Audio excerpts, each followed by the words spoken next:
Hello welcome to kitchen spice. సింపుల్గా ఈజీగా టేస్టీగా చేసుకునే రెసిపీస్ కోసం stay tune to kitchen spice. ఇవాళ మీరు చూస్తుంది నేను పాట్లక్ కోసం ప్రిపేర్ చేసిన కాజు చికెన్ కర్రీ. చూడటానికి ఎంత చక్కగా కనిపిస్తుందో తినటానికి అంతకన్నా హాయిగా ఉంది. మా వాళ్ళందరూ ఏం చెప్తారంటే నా కూరలు చాలా కమ్మగా ఉంటాయి అని. సో కొందరికి రుచి అంటే కారం, కొందరికి రుచి అంటే ఎక్కువ పులుపు ఉంటే ఇష్టపడతారు. అలా కమ్మదనం కూడా ఒక చిక్కటి ఫ్లేవర్ అనమాట. దీనికోసం నేను ఒక 1.5 kg చికెన్ని శుభ్రంగా కడిగి అందులో జింజర్ గార్లిక్ పేస్ట్, ఉప్పు, పసుపు, కారం వేసేసి ఫ్రీజర్లో పెట్టేశాను. ఓవర్ నైట్ నేను మ్యారినేట్ చేసి పెట్టేశాను అనమాట. దానివల్ల ఏమవుతుందంటే చాలా తొందరగా కుక్ అయిపోతుంది. సో ఇక కుకింగ్ ప్రాసెస్కి వచ్చేస్తే కడాయిలో ఆయిల్ వేడి చేసుకొని దాంట్లో చెక్క, లవంగ్, బే లీఫ్తో పాటు జీడిపప్పులు వేసుకున్నాను. కాజు చికెన్ అని పెట్టేశాం కదా, సో ఆబ్వియస్గా ప్రతి బైట్లోనూ కాజు ఉండేలా చూసుకుంటున్నాను. అంత టేస్ట్ అంతా ఒక లెక్క అయితే ఈ జీడిపప్పులు తింటే ఒక లెక్క అనమాట. అంత బాగున్నాయి, చక్కగా టేస్టీగా వచ్చాయి. అలా అని మాడకోకుండా చక్కగా ఈవెన్గా ఫ్రై అయ్యేలాగా చూసుకున్నాను అనమాట. దాంట్లోనే ఫ్లేవర్ కోసము, నీసు వాసన రాకుండా ఉండటం కోసం పుదీనా వేసుకోవాలి ఎప్పుడు. ఆ ఆయిల్లో పుదీనా ఫ్లేవర్ ఉండటం వల్ల నీసు వాసన అంటే కొంచెం టైం తర్వాత నీసు వాసన వచ్చే ఛాన్స్ ఉంటుంది కదా, అది కూడా ఉండదు. దాంతోపాటే 2 పెద్ద ఆనియన్స్ని సన్నగా తరిగి యాడ్ చేసేసాను. సో వీటన్నిటినీ కలుపుకొని ఆనియన్స్ చక్కగా మగ్గిపోయేలాగా చూడండి. ఎప్పుడైనా సరే కూరలో సరిగ్గా ఆనియన్స్ కుక్ అవ్వలేదంటే అవి పచ్చిగా కనిపిస్తూ ఉంటాయన్నమాట. సో అలా కాకోకుండా చక్కగా ఆనియన్స్ని సన్నగా తరిగి మీడియం ఫ్లేమ్ మీద మూత పెట్టి కుక్ చేసేయండి. ఒక 7-8 మినిట్స్ కుక్ చేసిన తర్వాత చూసారు కదా, చక్కగా ఆనియన్స్ అన్నీ ట్రాన్స్లూసెంట్గా అయిపోయినాయి. సో ఈ టైంలోనే నేను పచ్చి కొబ్బరి, దాంతోపాటు గసాలు వేసుకున్నాను. ఇక కాజు చికెన్ పేరుకు తగ్గట్టే కాజు అంటే జీడిపప్పులు, దాంతోపాటు 1 టేబుల్ స్పూన్ ధనియాలు వేసుకున్నాను. ఇది చాలా ఫ్లేవరింగ్ ఏజెంట్ అనమాట. చెక్క తక్కువ, లవంగాలు ఎక్కువ. దాంతోపాటు వెల్లుల్లిపాయలు ఒక సగం వెల్లుల్లిపాయ వరకు వేసేసాను అనమాట. చక్కగా ఈ పేస్ట్ని మెత్తగా కాటుకులాగా పేస్ట్ కొట్టేసేసి మగ్గిన ఉల్లిపాయల్లో యాడ్ చేసేసాను. చాలా చక్కటి అరోమా వస్తుంది, చాలా చక్కటి ఫ్లేవర్ యాడ్ అవుతుంది కర్రీలోకి. సో ఇది గ్రేవీ పార్ట్ అనమాట. మీరు ముందు చూసారు కదా, చికెన్ ఏం చేశానంటే నేను విడిగా 1 kg చొప్పున 2 కుక్కర్స్లో 1 విజిల్కి కుక్ చేశాను. ఎందుకో మళ్ళీ చెప్తాను. అది రాత్రంతా మ్యారినేటెడ్ చికెన్. ఈవెన్ కడాయిలో కుక్ చేసినా కూడా తొందరగా కుక్ అయిపోతుంది.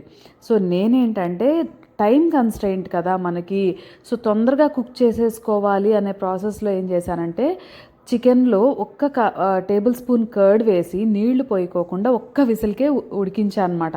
సో దానివల్ల టేస్ట్ ఏమీ మారదు, ముక్కలు మెత్తగా అయిపోవు, మరీ మెత్తగా పేస్ట్ లాగా అయిపోవు. మళ్ళీ చెప్తున్నా, నోట్లో వేసుకుంటే కరిగిపోతాయి. కానీ కొన్నిసార్లు ఏమవుతుందంటే ముక్కలన్నీ అతిగా మెత్తగా అయిపోతాయి ఉడకటం వల్ల. సో అదొక్క దగ్గర జాగ్రత్త పడితే చాలు. సో నేను 1 విజిల్కి కుక్ చేయటం వల్ల ముక్కలు మెత్తగా అవ్వలేదన్నమాట అంతగా. సో మిగతా కుకింగ్ ఒక 70% కుక్ అయిపోయినాయి. ఒక మిగతా 30% కుకింగ్ ఇదిగోండి ఇలా అనమాట. ముందు ఆ చికెన్లో మిగిలిన వాటర్ని మసాలాలోకి యాడ్ చేసేసి తర్వాత చికెన్ ముక్కల్ని కూడా యాడ్ చేసేసా. చూడండి ఎంత చక్కగా కుక్ అయిపోయి ఉన్నాయో. అవి ఇలా యాడ్ చేస్తూనే కర్రీ చిక్కబడిపోతుంది అనమాట. ఆ మసాలా అంతా కూడా చక్కగా ముక్కలకి యాడ్ అయిపోయి టేస్ట్ అసలు గుమాయించేస్తుంది. వాసనతో చెప్పేయచ్చు కదా సగం టేస్ట్ మనము. చూడండి ఎంత బాగున్నాయో. సో కొంతమంది మనం కుక్ చేసినప్పుడు గ్రేవీ ఎక్కువ రావట్లేదు అని అనుకుంటాం కదా. సో యూజువల్ ఏమవుతుందంటే చికెన్కి గ్రేవీ అంతా తీసేసుకుంటుంది, అబ్జర్వ్ చేసేసుకోవడం వల్ల ఎక్కువ గ్రేవీ ఉండదు. దానికోసం మళ్ళీ అడిషనల్గా మసాలా మిక్స్ అవన్నీ వేయాల్సి వస్తుంది.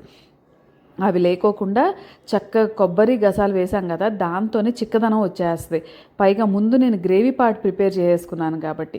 సో ఇప్పుడు ఉప్పు సరి చూసేసుకున్నాను అనమాట. చూసారు కదా చిక్కదనం ఎలా వస్తుందో, ఆ కలర్ చూసి చెప్పేయచ్చు ఇది ఎంత చక్కగా మృదువుగా ఎంత టేస్టీగా తయారై ఉంటుందని.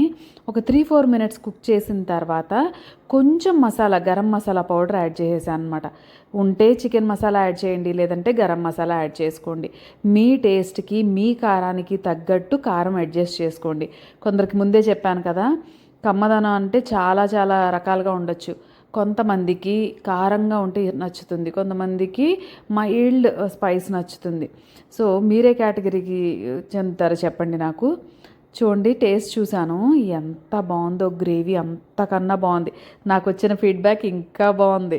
సో ఇలాంటి మంచి మంచి విషయాలు ఇప్పుడనే కాదు, ఎప్పుడైనా సరే ఎవరైనా ఏదైనా వండి పెట్టారనుకోండి, ఖచ్చితంగా మర్చిపోకుండా కాంప్లిమెంట్ అయినది ఇవ్వటం మాత్రం మర్చిపోవద్దు. ఎందుకో తెలుసా, అది వాళ్ళని ఎక్కడో వాళ్ళ మనసుని సంతోష పెట్టేస్తుంది అనమాట. వాళ్ళు చేసిన హార్డ్ వర్క్ అంతా మర్చిపోతారు. సో ఇష్టంతో చేయటం మొదలు పెడతారనమాట. సో ఇదొక చిన్న ఒక సైకలాజికల్ ఫ్యాక్ట్ అనుకోండి.